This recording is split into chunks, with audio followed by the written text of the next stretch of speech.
আমি আশাবাদী যে আমার দল, যেহেতু ইতিমধ্যে আপনারা দেখেছেন যে যেই দিন আমাদের মনোনয়ন ফর্ম বিতরণ শুরু হলো, আমাদের পার্টির আমাদের প্রাণ পুরুষ আমাদের রিজভী ভাই যেটা বলেছে যে আন্দোলন সংগ্রামের অগ্রপথিক, শিক্ষিত, সাংগঠনিকভাবে দক্ষ, জাতীয় সংসদে প্রতিনিধিত্ব করার মতো যোগ্যতা আছে এইরকম নারী নেত্রীদেরকে জাতীয় সংসদে এই আসনগুলোতে নেওয়া হবে। আমি নিজেকে অবশ্যই যোগ্য মনে করি।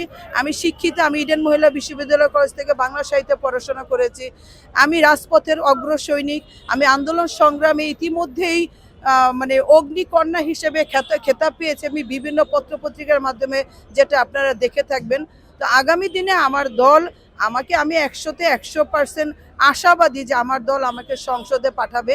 যদি আমাকে সংসদে পাঠায়, আমি যেহেতু একজন নারী, প্রথমে আমি একজন নারী ও শিশুদের উন্নয়নের জন্য কাজ করব।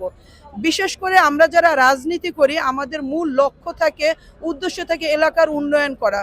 আমি যেহেতু শরীয়তপুরের মেয়ে, শরীয়তপুর একটি অনুন্নত জেলা, শিক্ষার হার এখানে এখনো নিম্নে অবস্থান করছে।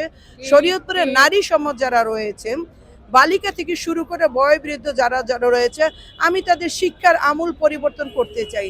যারা এখন বয়স্ক হয়ে গিয়েছে, তাদের স্কুল কলেজে যাওয়ার সময় নাই, সুযোগ নাই, তাদের জন্য আমি সান্ধ্যকালীন স্কুলের ব্যবস্থা করতে চাই।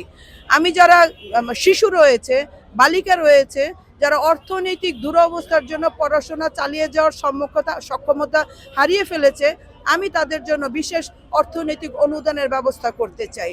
আমি গ্রামীণ নারী সমাজ যারা রয়েছে, যারা